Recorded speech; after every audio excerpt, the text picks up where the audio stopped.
Hello everybody, welcome back. Today as well we have got another video. In this video I'll show you how you can send a voice message on Discord. But before that, please do make sure to like our video, subscribe our channel, and yes, without any further delay, let's get started.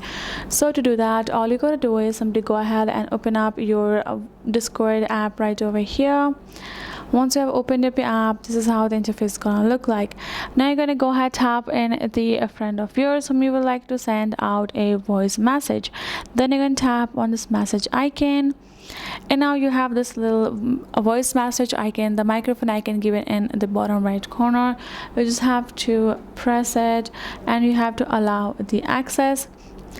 Now you can just simply hold and simply record the voice message of yours and it will be sent. Now you can simply unsend it as well, and then it will be sent. You can do that as many times as you want, multiple times right over there, and that will how it will work out. So that is it. Hope this video helped. Thank you so much for watching. I will see you guys in our next video.